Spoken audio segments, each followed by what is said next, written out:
аймактагы мыйзамсыз курулуштарды тартипке келтирүү максатында жылы Саламатсыңарбы, урматтуу агайын туугандар, урматтуу бүгүнкү жыйындын катышуучулары.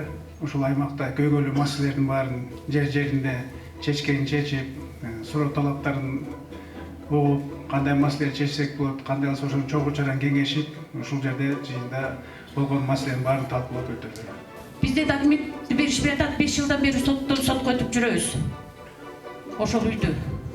Ушул жагын бир чечип берсеңиздер, сиздерден суранычы. Жана мыйзамсыз курулганына байланыштуу архитектура тарабынан эч кандай уруксат чыктан бере алган эмес. Мыйзамсыз баштар экен. Ким жол берди эле салганга, ошолордун жоопкерчилигин караш керек да. Башынан эле токтоткон токтотуш керек болчу. Ким каяка бердиңер, ким уруксат берди, аягына чейин чыкканга ошону тештирет. Ушул балдар келип атат, ушул жерде балчыкка батыпчы, бүтүрүп беришкен жок, жолго алып кетти дагы. Карап берем. Мага эмес, 2-3 күндөн кийин мага жооп берсеңер, эмне болду, кандай болду? Мына Тешикташ базарында патрульдарында 2 күндөн бери азамат молодец таптаза кылып иштеп атат. Тешикташ базары барда. Кимиси жоопту, маптагы адамдар дейт, өздөрүнүн арым ставкасы бар, өзүнүн кармушкасы бар дейт. Ошонун баарын токтотуш керек дейт, элдин баары айтып атпайбы? Жана дал жерде көзөмөлдү күчөтөбүз. Бу 2 күн иштеп мына жакшы да, 2 күн эмес, такай ошондой болуп туруш керек да, туура. Күндө иш жүрүш керек да.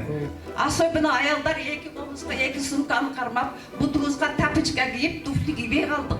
макулануу. Жок, макуланды эмес, сен алып туруп, барып ошол жерде билесиң, көрдүң беле, көрүп туруп мага аркы жумада ошонун жообун айтып кетесиң. Кандай эмне кылдык, бүтүрдүкпү, жумуш эмне деп түздөп, оңдоп макулбу? Жанагында көмүр саткандар бар балдар, айланайында. Мына ушуну тартипке сала турган киши барбы жокпу?